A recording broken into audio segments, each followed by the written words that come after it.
Good morning dear students. कैसे हैं आप? ईश्वर से प्रार्थना करता हूँ अपने घर पे सकुशल मंगल होंगे आप। चलिए आइए स्टार्ट करते हैं। नेक्स्ट अपने टॉपिक्स जो हैं उन पर आते हैं। तो नेक्स्ट टॉपिक पर आने से पहले मैं कुछ क्वेश्चंस जो है वो आपको एक्सप्लेन कर रहा हूँ। स्मॉल क्वेश्चंस है, 1 मार्क्स के क्वेश्चंस के अकॉर्डिंग पूछे जा सकते हैं एग्जाम में। ठीक है, तो देखिए जैसे एक क्वेश्चन है अपने पास में कि ऐसा कौन सा मिरर है या ऐसा कौन सा दर्पण है जो सभी प्रकाश किरणों को एक बिंदु पर केंद्रित करने का कार्य करता है। ठीक है, विच of the mirror converges all the light rays at any point. तो आंसर क्या लिखेंगे उसमें? अपन को मालूम है कि कौन सा दर्पण या कौन सा मिरर लाइट रेज को कन्वर्ज करने का काम करता है, अभिसारित करने का काम करता है, इकट्ठी करने का काम करता है। तो अपने पास पता है, अपन को नॉलेज है, अपन ने पढ़ रखा है सारा कुछ। तो आंसर क्या है? कन्वर्जिंग मिरर, या फिर अपन उसको बोल सकते हैं कॉनकेव मिरर या अवतल दर्पण। ऐसे अगर पूछा जाए अपोजिट कि which of the mirror using as a diverging of a light rays, मतलब ऐसा कौन सा मिरर होगा जो प्रकाश किरणों को क्या करेगा? डाइवर्ज करेगा, फैलाने की कोशिश करेगा, अभी अपसारित करने की कोशिश करेगा। तो आंसर क्या दे सकते हैं? Diverging mirror. ठीक है, या फिर कॉन्वेक्स मिरर, या फिर उत्तल दर्पण। ये छोटे छोटे क्वेश्चंस हैं। अपन ने ये भी पढ़ा था कि अपन अलग अलग डिस्टेंस या अलग अलग पोजीशन लेते हुए ऑब्जेक्ट के अलग अलग इमेजेस बना सकते हैं। तो अपन को ये पूछा जा सकता है कि एक ऑब्जेक्ट है, उसको हमने कॉनकेव मिरर के फोकल पॉइंट और सेंटर ऑफ कर्वेचर के बीच में रखा हुआ है, तो इमेज कहाँ बनेगा, कैसा बनेगा? 1 मार्क्स का क्वेश्चन बन सकता है। तो आंसर क्या लिखेंगे? इमेज जो है वो कहाँ बनेगा? Beyond the centre of curvature. उस ऑब्जेक्ट के कंपैरिजन में इन्वर्टेड इमेज बनेगा और एनलार्ज्ड इमेज बनेगा, उल्टा प्रतिबिंब बनेगा, बड़ा प्रतिबिंब बनेगा, और जो सी है वक्रता के अंदर उससे परे बनेगा, उससे पीछे की ओर बनेगा। तो ये छोटे छोटे क्वेश्चन जो है एग्जाम में पूछे जा सकते हैं। उसके लिए अपन को अपना जो माइंड है उस पॉइंट के लिए थोड़ा एक्टिव रखना होगा, या तो उसकी इमेज अपने दिमाग में आ जानी चाहिए, या फिर हम उस जो मैंने इमेजेस बना करके बताई थी आपको बोर्ड पर, उनकी आप प्रैक्टिस करेंगे तो आपके अपने आप सेट हो जाएगा दिमाग में कि कहाँ पर कौन सा ऑब्जेक्ट रखेंगे तो कहाँ कौन सा इमेज बनेगा। अब एक दो क्वेश्चन और ट्राई करके देखिए, अच्छे क्वेश्चन हैं, कॉम्पिटिशन एग्जाम में भी आ सकते हैं और थ्योरी एग्जाम में भी पूछे जा सकते हैं। जैसे मान लो कि हमने एक कॉनकेव मिरर ले रखा है, क्वेश्चन को ढंग से सुनना, लिख नहीं रहा हूँ क्वेश्चन को, केवल बोल रहा हूँ। तो मैंने क्या बोला है कि एक कॉनकेव मिरर है, अवतल दर्पण है, इसके सामने हमने एक ऑब्जेक्ट रखा हुआ है, ये इसका फोकल पॉइंट है, ये इसका सेंटर ऑफ कर्वेचर है। मान लो कि मैंने एक ऑब्जेक्ट रखा हुआ है इस तरह का, ठीक है, एक स्क्वायर ऑब्जेक्ट है। कैसा ऑब्जेक्ट है? स्क्वायर, वर्गाकार वस्तु है, वर्गाकार वस्तु है, स्क्वायर ऑब्जेक्ट है। ठीक है, अब हमें कहा गया कि इसका इमेज जो है वो कैसा बनेगा, इसका इमेज कैसा बनेगा। तो आप इसको इस तरह से सोच सकते हो कि देखो, मैं इस स्क्वायर ऑब्जेक्ट के दो साइड ले रहा हूँ, एक तो ये वाला साइड ए बी, ठीक है, और एक ये वाला साइड पी क्यू। ओके, तो ए बी साइड कहाँ रखा हुआ है? आप देखोगे ए बी साइड कहाँ रखा हुआ है? सेंटर ऑफ कर्वेचर पर। और अपन ने ये पढ़ा हुआ है कि अगर कोई ऑब्जेक्ट सेंटर ऑफ कर्वेचर पर रखा हुआ है, किसके सामने? कॉनकेव मिरर के सामने, अवतल दर्पण के सामने, तो उस ऑब्जेक्ट का इमेज वहीं बनता है और उसी साइज का बनता है। ठीक है ना, ये प्रॉपर्टी अपन ने पढ़ रखी है। कहाँ बनेगा? इसी सी पर बन जाएगा। और कितने साइज का बनेगा? जितने साइज का ऑब्जेक्ट है उतने साइज का इमेज बन जाएगा, मतलब इन्वर्टेड इमेज बनेगा। सी को हटा देता हूँ एक बार के लिए, इन्वर्टेड इमेज बनेगा, जितने साइज का ऑब्जेक्ट है उतने साइज का इमेज बन जाएगा। क्लियर है? तो मतलब ये पॉइंट सी हो गया, ये इमेज बन गई इस साइड। अच्छा, अब इसको देखो, ये वाला साइड, ठीक है, ये साइड कहाँ पर है? तो ये साइड आप मान सकते हो सी और इनफाइनाइट के बीच में। कौन सा? P Q side. और जब कोई ऑब्जेक्ट सी और इनफाइनाइट के बीच में रखा हो तो उसका इमेज कहाँ बनेगा? तो उसका इमेज बनेगा इस सी और एफ के बीच में, सेंटर ऑफ कर्वेचर और फोकल पॉइंट के बीच में। और कैसा इमेज बनेगा? इन्वर्टेड बनेगा, और इसके कंपैरिजन में छोटा बनेगा, इसके कंपैरिजन में छोटा बनेगा। ऐसे बन जाएगा, P डैश Q डैश ऐसे इमेज बन गया, मान लो इस तरह का। ठीक है, तो ये तो इमेज बन गया A डैश B डैश, इस साइड का AB का, और ये वाला side P dash Q dash ये बन गया। अब इन दोनों को मिला दो तो अपन को इस ऑब्जेक्ट का इमेज कुछ इस तरह का दिखाई पड़ेगा। तो इस तरह के छोटे क्वेश्चन एग्जाम में पूछा जा सकता है। एक और क्वेश्चन अपन ट्राई करते हैं।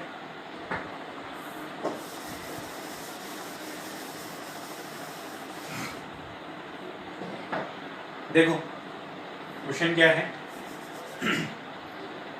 मान लो कि एक कॉनकेव मिरर है, अवतल दर्पण है, और इसके सामने कोई ऑब्जेक्ट रखा हुआ है।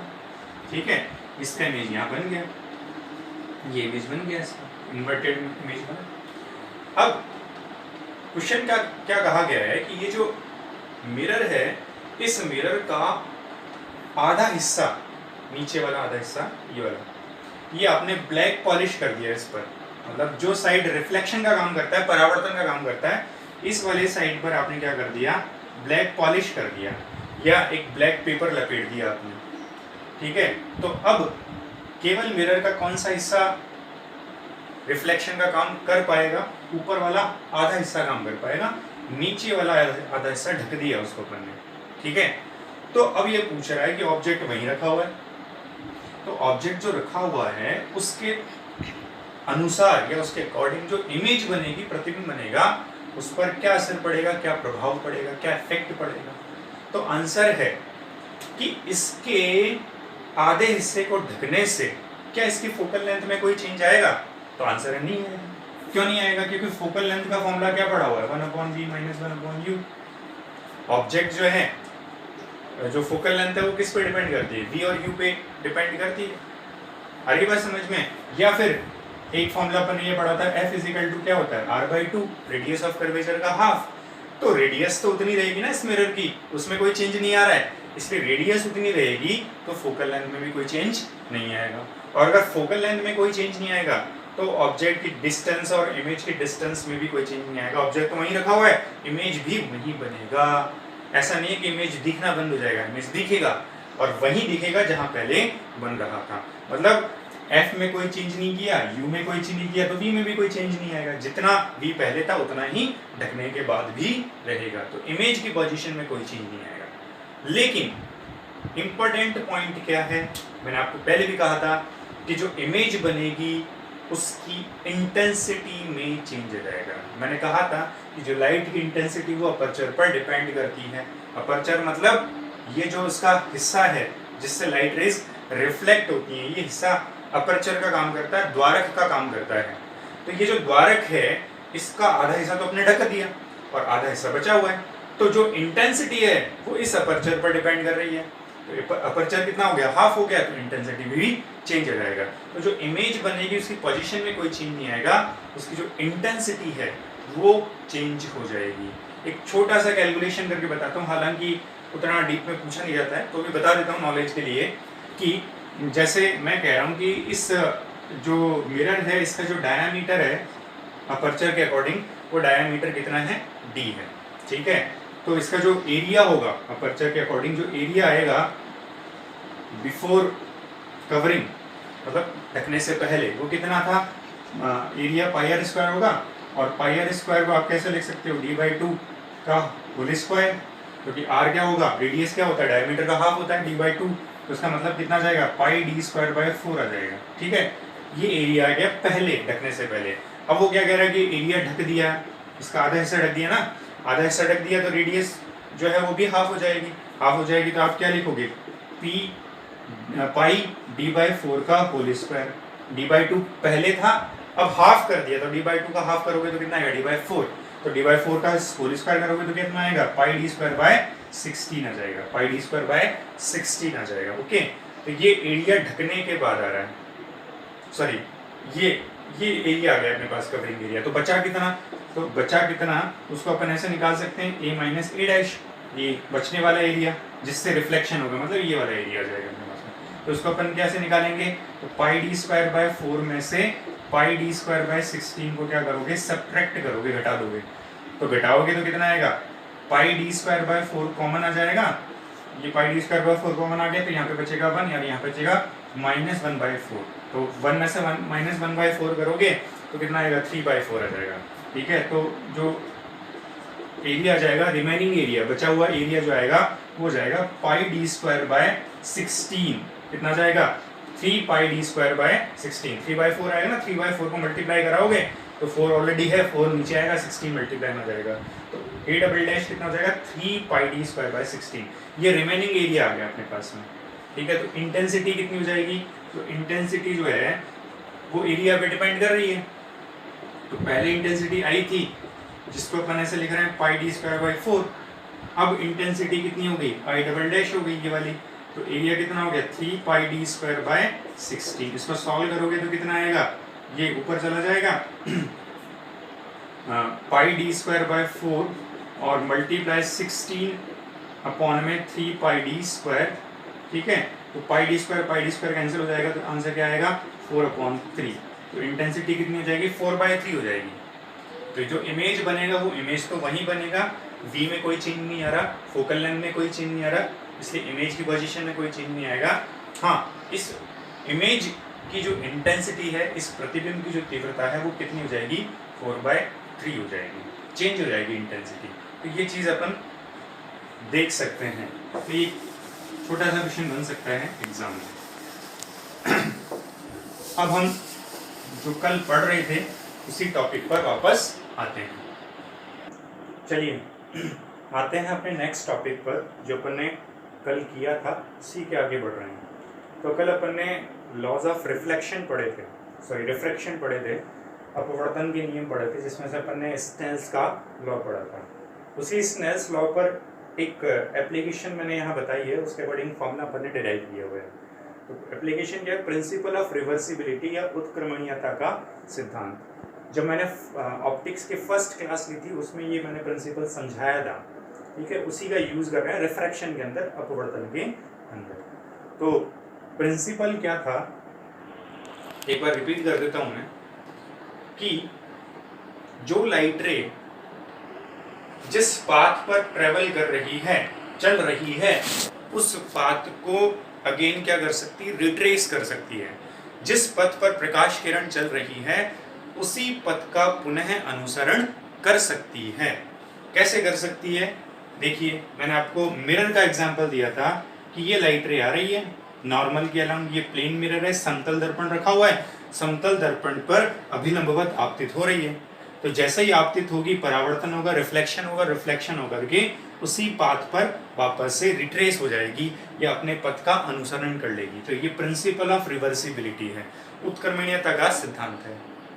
तो आ रही है बात समझ में। तो हमने यही प्रिंसिपल यहाँ पर अप्लाई किया कि ये लाइट रे आ रही है, फर्स्ट मीडियम में जा रही है, फर्स्ट मीडियम से होते हुए कहाँ चली गई, सेकेंड मीडियम में। ये बाउंड्री होगी, इंटरफेस बाउंड्री जो मीडियम्स को सेपरेट कर रही है, माध्यमों को पृथक कर रही है। तो फर्स्ट से सेकंड में जा रही है लाइट रे। जैसे ही लाइट रे सेकंड मीडियम में गई, अपने पाथ से डेविएट हो गई, अपने पथ से विचलित हो गई, और विचलित होने वाली प्रकाश किरण, मान लो कि मैंने यहाँ पर एक समतल दर्पण रखा हुआ है, एक प्लेन मिरर रखा हुआ है, जैसे ही यहाँ पर आई उस प्लेन मिरर से रिफ्लेक्ट हुई। अब प्लेन मिरर ऐसे रखा हुआ है, मतलब ये इस पर नॉर्मली इंसिडेंट हो रही है, मतलब अभी लंबवत आपतित हो रही है, उसके परपेंडिकुलर आ रही है, जैसे यहाँ दिखाया मैंने वैसे ही वापस लौट जाएगी, यहाँ से रिफ्लेक्ट होगी और वापस लौटेगी। तो अब ये इधर जा रही है, अपने पाथ को रिट्रेस कर रही है। मतलब लाइट रे पहले कहाँ से कहाँ जा रही थी, ये विरल माध्यम है और ये सघन माध्यम है, रेयरर मीडियम है और ये डेंसर मीडियम है। क्योंकि लाइट रे जैसे ही फर्स्ट से सेकंड में गई, नॉर्मल की तरफ बेंड हो गई, अभिलंब की तरफ झुक गई। ठीक है, इसका मतलब ये विरल है और ये सघन है, रेयरर मीडियम और डेंसर मीडियम है। अब लाइट रे क्या हो रही है, रिफ्लेक्ट होने के बाद में मिरर से जैसे रिफ्लेक्ट हुई, कहाँ जाएगी, डेंसर से रेयर में जाएगी। ठीक है, सघन माध्यम से विरल में जाएगी, तो अभिलंब से दूर हट जाएगी। तो ये उसी पाथ को रिट्रेस कर रही है जिस पाथ पर वो पहले से चल रही थी। इसी को अपन क्या कहते हैं, प्रिंसिपल ऑफ रिवर्सिबिलिटी, उत्क्रमणीयता का सिद्धांत। ये मैंने आपको बता दिया था, वापस से मैंने रिवाइज कर दिया है। अब अपन क्या करते हैं, स्नेल्स लॉ लगाते हैं। According to Snell's law, Snell के नियम के अनुसार, कब, जब ये लाइट रे अपने पाथ को रिट्रेस नहीं कर रही है शुरुआती दौर में, तो उसी शुरुआती दौर में हम ये स्नेल्स लॉ अप्लाई कर रहे हैं। तो ये एंगल ऑफ इंसिडेंस और ये एंगल ऑफ रिफ्रैक्शन है, आपतन कोण है और ये अपवर्तन कोण है। स्नेल का नियम लगा दिया मैंने, sine i divide by sine r और इक्वल्स टू किसके आएगा 1 म्यू टू, क्योंकि लाइट रे 1 से 2 में जा रही है तो 1 म्यू टू लिख देंगे। ये इक्वेशन कौन सी आ गई, फर्स्ट इक्वेशन आ गई। अब मैंने क्या किया, after applying principle of reversibility, मतलब अपन ने जब प्रिंसिपल ऑफ रिवर्सिबिलिटी अप्लाई कर दिया उसके बाद अपन स्नेल्स लॉ को अप्लाई कर रहे हैं। उत्क्रमणीयता का चिन्ह लगा दिया, उसके बाद स्नेल का नियम लगाया। अब लाइट रे ये जो है यहाँ से टकराने के बाद में ये लाइट रे इंसिडेंट हो रही है, मतलब जो लाइट रे पहले रिफ्रैक्शन का काम कर रही थी, अपवर्तन का काम कर रही थी, अब वही लाइट रे इंसिडेंट का काम कर रही है, आपतित होने का काम कर रही है। और जो लाइट रे इंसिडेंट का काम कर रही थी वो अब किसका काम कर रही है, रिफ्रैक्टेड लाइट रे का, मतलब अपवर्तित प्रकाश किरण का। ठीक है, तो ये जो आर है ये किसका काम करेगा, एंगल ऑफ इंसिडेंस, आपतन कोण, और एंगल आई किसका काम करेगा, एंगल ऑफ रिफ्रैक्शन, अपना अपवर्तन कोण। तो अपन ने ये लगा दिए law, sine r divide by sine i, angle of incidence divide by angle of refraction, आपतन कोण बटे अपवर्तन कोण। तो sine r divide by sine r equals to कितना आएगा, 2 म्यू 1, क्योंकि लाइट रे अब कहां से कहां जा रही है, सेकंड से फर्स्ट में जा रही है। तो पहले फर्स्ट से सेकंड में जा रही है तो 1 म्यू 2, अब सेकंड से फर्स्ट में जा रही है तो 2 म्यू 1। तो ये कौन सी इक्वेशन आ गई, सेकंड इक्वेशन आ गई। ये फर्स्ट थी, ये सेकंड थी। अब दोनों साइड का, दोनों इक्वेशंस का अपन क्या कर रहे हैं, मल्टीप्लाई करा रहे हैं, गुणा करा रहे हैं दोनों समीकरणों का। तो मल्टीप्लाई किया तो इसका LHS और इसका LHS आपस में मल्टीप्लाई हो गया, sine i divide by sine r, और ऐसी sine r divide by sine i. ठीक है, और यहाँ पे मल्टीप्लाई किया तो 1 म्यू 2 और 2 म्यू 1। ठीक है, अब देखो साइन आर से साइन आर कैंसिल हो जाएगा, साइन आई से साइन आई कैंसिल हो जाएगा। तो 1 म्यू 2 और 2 म्यू 1 का जो प्रोडक्ट आएगा वो कितना हो जाएगा, 1 हो जाएगा। कितना हो जाएगा, 1 म्यू 2 इंटू 2 म्यू 1 का जो क्रॉस प्रोडक्ट आ रहा है, मतलब इनका जो मल्टीप्लिकेशन आ रहा है, गुणनफल जो आ रहा है वो कितना आ रहा है, 1 आ रहा है। ये इंपॉर्टेंट फॉर्मूला बन गया। और अगर मैं इस 2 म्यू 1 को उधर ट्रांसफर कर दूं तो 1 mu 2 is equal to 1 upon 2 mu 1। मतलब ये जो मैंने लिखा है मोड, ये मेथड जो बताया मैंने, ये अपन को ये समझा रहा है कि 1 म्यू 2 किसका रिवर्स हो गया, 2 म्यू 1 का रिवर्स हो गया। 1 म्यू 2 और 2 म्यू 1 एक दूसरे के उल्टे हैं। तो ये इंपॉर्टेंट फॉर्मूला है, इसको हम आगे यूज कर सकते हैं। तो आप इस बात को ध्यान रखें, किस के अकॉर्डिंग आया है प्रिंसिपल ऑफ रिवर्सिबिलिटी। अब चलिए देखिए आगे बढ़ते हैं। एक छोटा सा क्वेश्चन कई बार दिमाग में आता है जब हम रिफ्रैक्शन को स्टडी करते हैं। देखिए मैं बता देता हूँ, देखो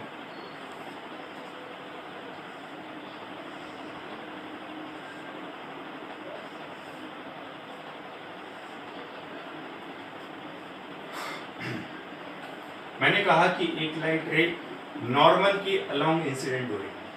ये अपनी इंटरफेस बाउंड्री है, ये फर्स्ट मीडियम है, ये सेकंड मीडियम है। पहले लाइट रे ऐसे आ रही थी यूं करके, ठीक है, ऐसे आ रही थी। अब मैंने क्या किया, इस लाइट रे का जो एंगल है आई जो बन रहा था उसको डिक्रीज कर दिया। कितना कर दिया, 0 कर दिया। मतलब लाइट रे को मैंने किस तरफ घुमा दिया, ऐसे घुमा दिया। तो ये एंगल पहले आई था, मतलब 30 डिग्री था, अब ये डिक्रीज होता गया और होते होते जब लाइट रे इस नॉर्मल के अलोंग आ गई तो एंगल ऑफ इंसिडेंस कितना हो गया बालकों, 0 हो गया। कितना हो गया, 0 हो गया। आई की वैल्यू क्या आ गई, 0 आ गई। अब अगर आई 0 है तो आर कितना होना चाहिए। तो अगर मैं स्नेल्स लॉ अप्लाई करूं तो sine i divide by sine r, light ray कहां से कहां जा रही है, 1 से 2 में जा रही है।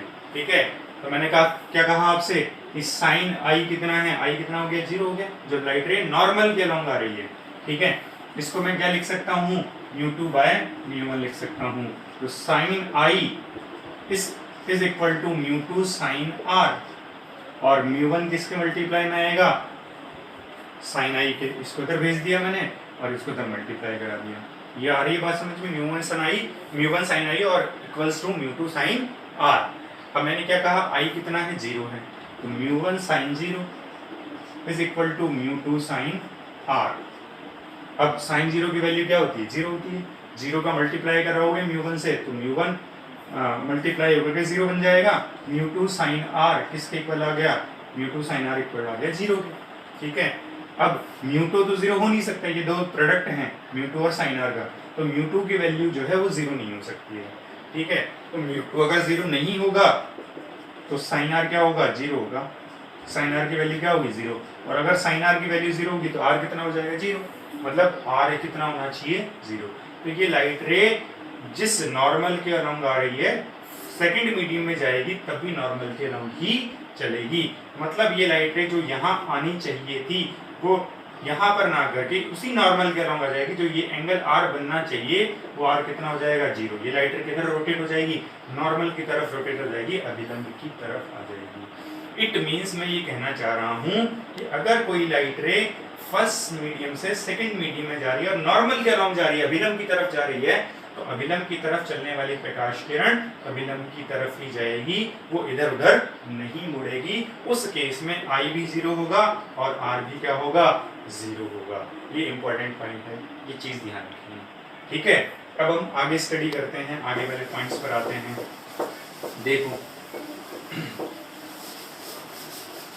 रिफ्रैक्शन जो है ऐसा टॉपिक है, उसमें से छोटे छोटे क्वेश्चंस बनते हैं और बहुत सारे क्वेश्चंस बनने की पॉसिबिलिटी है। तो मैं जितने भी कॉन्सेप्ट बता रहा हूँ वो सारे कॉन्सेप्ट जो है अलग अलग क्वेश्चंस बना सकते हैं। तो आप कॉन्सेप्ट को समझोगे, समझ जाओगे तो अपने आप क्वेश्चन को सॉल्व कर दोगे। देखिए अगला अपन टॉपिक पढ़ते हैं, कॉन्सेप्ट क्या है। देखो हमने रिफ्रैक्टिव इंडेक्स के बारे में कल स्टडी करी थी। अपवर्तनांक किसे कहते हैं वो मैंने आपको कल डिफाइन कर दिया था और फॉर्मूला मैंने लिखा था म्यू = c/v होता है। तो ये जो रिफ्रैक्टिव इंडेक्स है, रिफ्रैक्टिव इंडेक्स जो है अपवर्तनांक जिसको अपन कह रहे हैं, इसको अपन दो पार्ट्स में डिवाइड कर सकते हैं। कितने पार्ट्स में, रिफ्रैक्टिव इंडेक्स जो है वो दो टाइप्स के हो सकते हैं। फर्स्ट वन, एक तरफ मैं ये लिख देता हूं, रिफ्रैक्टिव इंडेक्स को मैं लिख रहा हूं एब्सोल्यूट रिफ्रैक्टिव इंडेक्स, हिंदी में बोलें तो निरपेक्ष अपवर्तनांक।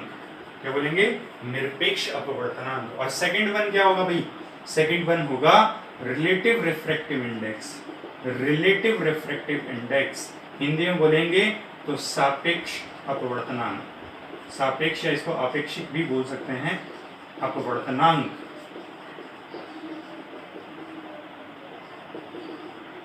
ठीक है, तो दो तरह के रिफ्रैक्टिव इंडेक्स होते हैं, रिलेटिव और एब्सोल्यूट। तो एब्सोल्यूट रिफ्रैक्टिव इंडेक्स का क्या मीनिंग हुआ, तो देखो अगर किसी मीडियम का रिफ्रैक्टिव इंडेक्स वैक्यूम या एयर के रेस्पेक्ट में लिया जाएगा तो वो रिफ्रैक्टिव इंडेक्स किस नाम से जाना जाएगा, एब्सोल्यूट रिफ्रैक्टिव इंडेक्स या निरपेक्ष अपवर्तनांक के नाम से जाना जाएगा। जैसे मान लो कि यहां पर है एयर या फिर मैं कहूं वैक्यूम है, ठीक है, और यहां पर है वाटर, क्या बोलूं, वाटर। तो लाइट रे जो है एयर से वाटर में जा रही है, किससे किस में जा रही है, एयर से वाटर में जा रही है, ठीक है, या वैक्यूम से वाटर में जा रही है। तो जब मैं यहाँ पे स्नेल्स लॉ अप्लाई करूंगा, ये एंगल आई एंगल आर, तो स्नेल्स लॉ अप्लाई करूंगा तो कैसे लिखूंगा, sine i divide by sine r. और लाइट रे कहां से कहां जा रही है, ए म्यू डब्ल्यू, एयर से वाटर में जा रही है। तो मैंने कहा था जहां से जा रही है वहां जो है फर्स्ट मीडियम आएगा और जिस तरफ जा रही है सेकंड मीडियम उसके दाईं ओर लिख देंगे, राइट साइड में लिख देंगे डब्ल्यू। तो ए म्यू डब्ल्यू, और ये बात समझ में। और ए म्यू डब्ल्यू का मीनिंग क्या हुआ, तो कल मैंने बताया था 1 म्यू 2 का क्या मीनिंग होता है, याद करो थोड़ा सा। 1 म्यू 2 का मीनिंग क्या बताया था मैंने बताया था दूसरे माध्यम का अपवर्तनांक पहले माध्यम के सापेक्ष, ठीक है, refractive index of second medium with respect to first medium. तो यहाँ पर इस लाइन का क्या मतलब बना कि पानी का अपवर्तनांक किसके सापेक्ष, वायु के सापेक्ष, ठीक है, refractive index of water with respect to air. मतलब अपन किस माध्यम का अपवर्तनांक किसके सापेक्ष ले रहे हैं, पानी का किसके सापेक्ष, वायु के सापेक्ष। तो मैंने क्या डेफिनेशन दी थी, मैंने यही बताया एब्सोल्यूट रिफ्रैक्टिव इंडेक्स का क्या मीनिंग बताया कि किसी भी मीडियम का रिफ्रैक्टिव इंडेक्स किसके रेस्पेक्ट में लिया जाए, या तो वैक्यूम या फिर एयर के रेस्पेक्ट में लेंगे तो वो रिफ्रैक्टिव इंडेक्स कैसा माना जाएगा, एब्सोल्यूट रिफ्रैक्टिव इंडेक्स होगा, निरपेक्ष अपवर्तनांक होगा। जैसे मैं लिख रहा हूँ ए म्यू डब्ल्यू, ए म्यू जी, ठीक है, ये दोनों कैसे रिफ्रैक्टिव इंडेक्स हो गए, निरपेक्ष हो गए, एब्सोल्यूट हो गए, क्योंकि यहाँ पे पानी का अपवर्तनांक वायु के सापेक्ष, कांच का अपवर्तनांक वायु के सापेक्ष। मैं थोड़ी वैल्यू रख देता हूं कि अगर आप निर्वात माध्यम के लिए रिफ्रैक्टिव इंडेक्स लिख रहे हो, फ्री स्पेस के लिए या वैक्यूम के लिए, तो रिफ्रैक्टिव इंडेक्स की वैल्यू कितनी होती है, 1 होती है। अगर आप ग्लास के लिए लिख रहे हो, कांच के लिए, तो कांच के लिए कितना आएगा, सॉरी 3/2, 1.5। और अगर आप एयर के लिए लिख रहे हो, वायु के लिए, ये आएगा 1.003। तो अप्रॉक्स कितना आ गया, 1 के करीब करीब ही। तो एयर का और वैक्यूम का दोनों का रिफ्रैक्टिव इंडेक्स क्या होता है, 1 ही माना जाता है, सेम ही रहता है। और ग्लास का कितना है, 3/2, 1.5। अगर मैं पानी का लिखूं, वाटर का लिखूं, तो वाटर का कितना आएगा, 4/3। 4/3 मतलब 1.33। आ रही बात समझ में? तो ये कुछ मैंने एग्जांपल्स दिए हैं। तो अपन में ए म्यू डब्ल्यू लिख रहे हैं, तो ए म्यू डब्ल्यू का मतलब क्या होगा, mu W by mu A. इसको अपन कैसे लिखते थे, 1 म्यू 2 को म्यू 2 डिवाइड बाय म्यू 1 लिखते थे। वैसे यहाँ पे क्या लिखा मैंने, mu W by mu A. तो म्यू डब्ल्यू मैंने कितना बताया, देखो बालकों, 4/3। और एयर का कितना बताया मैंने, एयर का 1। तो 1 का डिवाइड करोगे तो आंसर क्या आएगा, 4/3 तो आएगा। मतलब किसका आया, केवल वाटर का आया, किसके रेस्पेक्ट में, एयर के रेस्पेक्ट में। तो ये एब्सोल्यूट रिफ्रैक्टिव इंडेक्स है। अब बात करते हैं रिलेटिव रिफ्रैक्टिव इंडेक्स, यस, आपेक्षिक अपवर्तनांक। तो इसमें क्या होता है कि अपन किसी भी मीडियम का रिफ्रैक्टिव इंडेक्स किसी भी मीडियम के रेस्पेक्ट में लें, मतलब वायु और निर्वात को छोड़ दो, बाकी सारे। जैसे मैंने एग्जांपल लिखा कि एक लाइट रे जो है वो ग्लास से वाटर में जा रही है। किससे किस में जा रही है, ग्लास से वाटर में जा रही है, ग्लास से वाटर में जा रही है। सुनना, तो ग्लास से वाटर में जा रही है तो क्या लिखूंगा मैं, स्नेल्स लॉ अप्लाई करूंगा, तो sine i divide by sine r g mu डब्ल्यू। ग्लास से जा रही है तो पहले ग्लास आएगा और अपॉन में क्या आएगा, वाटर आ जाएगा बाद में, जी म्यू डब्ल्यू, ठीक है ना, जी म्यू डब्ल्यू। तो जी म्यू डब्ल्यू को कैसे बोलोगे, क्या मतलब होगा, पानी का अपवर्तनांक कांच के सापेक्ष, refractive index of water with respect to glass. तो ये एक रिलेटिव रिफ्रैक्टिव इंडेक्स आ गया, ठीक है। यदि मैं ऐसे लिखता हूं जी म्यू ओ, तो वो मतलब ऑयल हो गया, तेल हो गया, तो तेल का अपवर्तनांक किसके सापेक्ष हो गया, कांच के सापेक्ष हो गया। तो ये रिलेटिव रिफ्रैक्टिव इंडेक्स है। मैंने कहा A L mu water, A L मतलब अल्कोहल हो गया, ठीक है। अल्कोहल का सॉरी वाटर का रिफ्रैक्टिव इंडेक्स किसके सापेक्ष ले रहे हो, अल्कोहल के सापेक्ष ले रहे हो। तो ये कुछ एग्जांपल्स हो गए जो अपन को कौन से रिफ्रैक्टिव इंडेक्स की बात समझा रहे हैं, रिलेटिव रिफ्रैक्टिव इंडेक्स। तो उम्मीद करता हूं दोनों में डिफरेंस आपको समझ में आया होगा, ठीक है। अब देखो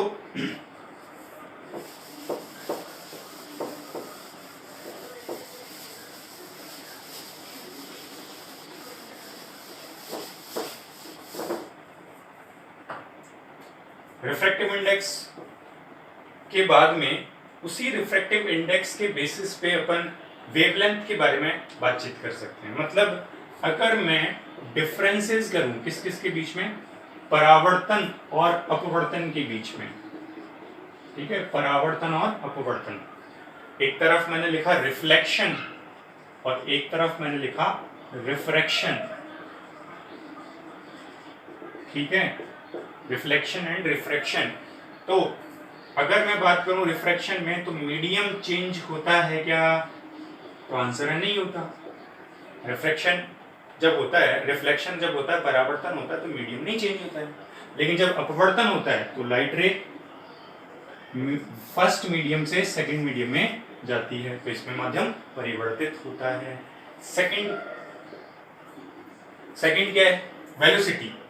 जो लाइट रे आ रही है वो रिफ्लेक्शन में जब मुड़ती है, स्ट्राइक करने के बाद सेम मीडियम में जाती है, तो मीडियम में चेंज नहीं आता है, तो वेलोसिटी में भी कोई चेंज नहीं आएगा। लेकिन यहाँ पे क्या हो रहा है, फर्स्ट से सेकंड मीडियम में जा रही है, उसी वजह से रिफ्लेक्शन हो रहा है। और रिफ्लेक्शन का कॉज भी मैंने कल बताया था आपको कि मेन कॉज क्या होता है, वेलोसिटी चेंज हो जाती है, तो यहाँ पर वेलोसिटी चेंज हो जाएगी। अब बात करते हैं वेवलेंथ। वेवलेंथ क्या होता है, जो एक वेव बनती है, ठीक है, उस वेव की जो लेंथ होती है, वेव लेंथ, जो कंसेक्यूटिव ट्रफ बनते हैं या कंसेक्यूटिव क्रस्ट बनते हैं, क्या कह सकते हैं अपन, निरंतर रूप से बनने वाले शंख या निरंतर रूप से बनने वाले गर्तों के बीच की जो दूरी होती है उसी को वेवलेंथ या तरंग दैर्ध्य कहते हैं।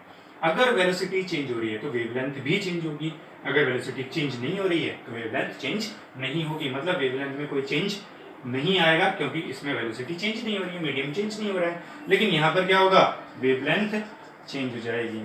क्या हो जाएगी, वेवलेंथ यहाँ पे चेंज्ड हो जाएगी।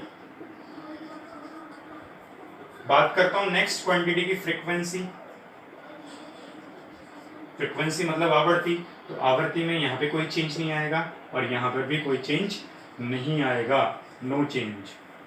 मतलब आवर्ती ऐसी राशि है जो दोनों में नियत है, ना तो वो रिफ्रैक्शन में चेंज हो रही है ना वो रिफ्लेक्शन में चेंज हो रही है। तो ऐसा क्यों होता है, तो उसका रीजन मैं समझाता हूँ आप लोगों को। एक पॉइंट आपने पढ़ा हुआ है 11th क्लास के अंतर्गत, क्या कि जो वेव ट्रेवल करती है उसकी जो वेलोसिटी होती है वो वेलोसिटी इस फॉर्मूले से लिखी जाती है, v = f lambda, v = f lambda. तो देखो अपन क्या बोल रहे हैं कि वेलोसिटी अगर चेंज नहीं हो रही तो वेवलेंथ चेंज नहीं हो रही है, वेलोसिटी चेंज हो रही है तो वेवलेंथ चेंज हो रही है।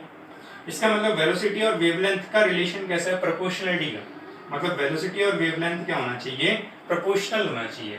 और प्रोपोर्शनल हो सकता है कब, जब फ्रीक्वेंसी क्या हो, कांस्टेंट हो। क्योंकि अब जब इस साइन को आप हटाओगे तो आपको एक इक्वल का निशान लगाना होगा और एक कांस्टेंट क्वांटिटी लिखनी होगी। तो वो कांस्टेंट क्वांटिटी का काम कौन कर रहा है, फ्रीक्वेंसी। तो फ्रीक्वेंसी एक ऐसी क्वांटिटी है जो ना तो रिफ्लेक्शन में चेंज होती है ना ही रिफ्रैक्शन में, चाहे परावर्तन हो चाहे अपवर्तन हो। एक और तरीका मैं बताता हूँ इस बात को समझाने का, क्या एक रिलेशन आता है, रिलेशन जो है उसको कॉची रिलेशन बोला जाता है, CAUCHY, कॉची रिलेशन। हालांकि ये सिलेबस में नहीं है लेकिन नॉलेज के लिए बता रहा हूँ। कॉची रिलेशन जो है वो म्यू और लैम्डा के बीच में रिलेशन एस्टैब्लिश करता है, म्यू और वेवलेंथ, ठीक है, तरंग दैर्ध्य और अपवर्तनांक। तो जो म्यू है वो इस फॉर्मूले के अकॉर्डिंग लिखा जाता है, ऐसा फॉर्मूला आता है, इसको कॉची रिलेशन बोलते हैं। तो आप क्या देख रहे हो कि जो म्यू है वो किसके प्रोपोर्शनल, इनवर्सली प्रोपोर्शनल आ रहा है, वेवलेंथ के इनवर्सली प्रोपोर्शनल आ रहा है। वेवलेंथ अगर चेंज होगी तो रिफ्रैक्टिव इंडेक्स चेंज होगा, ठीक है। अगर ये घट रहा है तो ये बढ़ेगा, ये बढ़ रहा है तो ये घटेगा। दोनों के बीच में कैसा रिलेशन है, इनवर्सली प्रोपोर्शनलिटी का, ठीक है। और अपन ने कल देखा था कि म्यू और वी के बीच में क्या रिलेशन आता है, म्यू और वी, वेलोसिटी और अपवर्तनांक के बीच में। तो इन दोनों के बीच में भी रिलेशन कैसा होता है, इनवर्सली प्रोपोर्शनलिटी का। तो कि म्यू जो है वो वेवलेंथ के भी इनवर्सली प्रोपोर्शनल है और वेलोसिटी के। इसका मतलब ये दोनों क्या हो गए, आपस में प्रोपोर्शनल हो गए, समानुपाती हो गए। इसलिए मैंने कहा कि v और लैम्डा क्या है, आपस में समानुपाती हैं, ठीक है, डायरेक्ट प्रोपोर्शनल हैं। और डायरेक्ट प्रोपोर्शनल हैं तो ये जो फ्रीक्वेंसी है वो एक कांस्टेंट क्वांटिटी मानी जाएगी।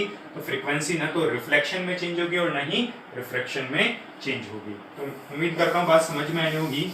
एक 1 मार्क्स का क्वेश्चन बनता है, ऐसी क्वांटिटी का नाम बताइए या ऐसी भौतिक राशि का नाम बताइए जो न तो परावर्तन में परिवर्तित होती है और नहीं अपवर्तन में। तो आंसर क्या लिख सकते हैं, फ्रीक्वेंसी लिख सकते हैं। एक नेक्स्ट पॉइंट और रह गया इसमें, इंटेंसिटी। इंटेंसिटी जो है वो दोनों में चेंज हो जाती है, चाहे रिफ्लेक्शन हो और चाहे रिफ्रैक्शन हो। आ रही है बात समझ में, क्यों ऐसा क्यों होता है, इसका कारण बता देता हूं मैं आपको। जैसे ये एक सरफेस है, ट्रांसपेरेंट सरफेस है, ऊपर अलग मीडियम है, नीचे सेकंड मीडियम है, एक लाइट रे आ रही है। तो मैंने जब ऑप्टिक्स शुरुआत करा था तो मैंने आपको बताया था कि जो भी लाइट रे किसी भी सरफेस पर इंसिडेंट होगी तो उसके 3 तरह के फिनोमेनास हो सकते हैं। रेड करके नाम बताया था, रिफ्लेक्शन, एब्जॉर्प्शन और ट्रांसमिशन। तो ये लाइट रे आ रही है, इसकी इंटेंसिटी कितनी है, 100% है। अब इस लाइट का कुछ पार्ट क्या हो गया, पार्शियली रिफ्लेक्ट हो गया, आंशिक रूप से उसका क्या हो गया, परावर्तन हो गया। और कुछ पार्ट क्या हो गया, कुछ पार्ट क्या हो गया, रिफ्रैक्ट हो गया, अपवर्तित हो गया, ठीक है। तो मान लो मैंने कहा कि 100 में से 60% क्या हो गया, रिफ्लेक्ट हो गया, परावर्तन हो गया, और 40% क्या हो गया, रिफ्रैक्टेड हो गया, अपवर्तित हो गया। तो इंटेंसिटी चेंज हुई कि नहीं हुई, पहले इंटेंसिटी कितनी थी जब स्ट्राइक कर रही है, इंसिडेंट हो रही है 100%। अब उस 100% के 2 भाग हो गए, 60% इधर चला गया और 40% इधर चला गया, ना तो 100% इधर गया पूरा, ना इधर गया, टुकड़ों में डिवाइड हो गया। इसलिए यहाँ पे इंटेंसिटी और यहाँ पे इंटेंसिटी क्या 100% आ रही है? नहीं आ रही है। इसका मतलब इंटेंसिटी जो रिफ्लेक्शन और रिफ्रैक्शन है दोनों में चेंज होगी। हाँ, अगर मैं ये कहता कि ये जो सरफेस है ये इस तरह की सरफेस होती कि सारी की सारी लाइट क्या हो जाती, रिफ्लेक्ट हो जाती, इधर कोई लाइट ना पहुंचती, तब तो इंटेंसिटी उतनी रहती, 100% यहाँ आती, 100% यहाँ आती, ये 40% जो है वो इसी में कन्वर्ट हो जाता। लेकिन अगर मैं कोई सरफेस इस तरह से नहीं दिखा रहा हूँ तो उसका मतलब जो लाइट रे आएगी वो हमेशा दो पार्ट्स में डिवाइड होगी, कुछ पार्ट इधर जाएगा रिफ्लेक्ट होकर के, कुछ पार्ट इधर आएगा रिफ्लेक्ट होकर के। तो ये डिफरेंसेस ध्यान रखना है। तो ये जो पॉइंट है, ये वाला फोर्थ वाला पॉइंट, ये आपको ध्यान रखना है, ठीक है, ये इंपॉर्टेंट पॉइंट है। एक बार मैं वापस रिलेशन लिखता हूँ कि म्यू जो वो वेवलेंथ के इनवर्सली प्रोपोर्शनल होता है और म्यू जो है वो वेलोसिटी के इनवर्सली प्रोपोर्शनल होता है। इंपॉर्टेंट फॉर्मूला है, इंपॉर्टेंट चीज है, ये ध्यान रखेंगे। अब एक कॉन्सेप्ट और पढ़ते हैं।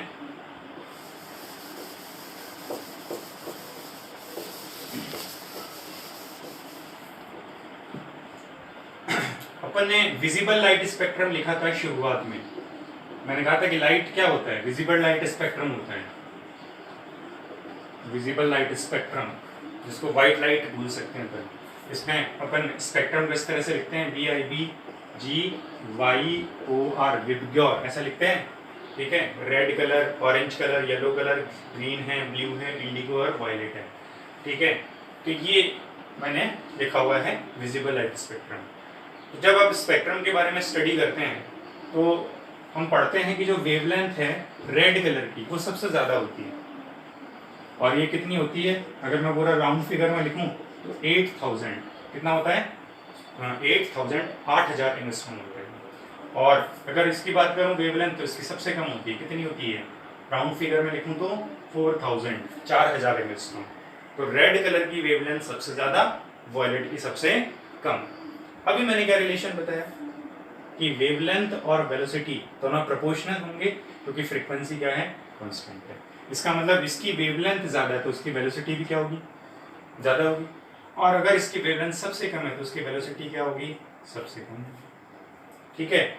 अगर मैं बात करूं रिफ्रैक्टिव इंडेक्स का तो रेड कलर जो है उसके लिए रिफ्रैक्टिव इंडेक्स सबसे कम होगा, क्योंकि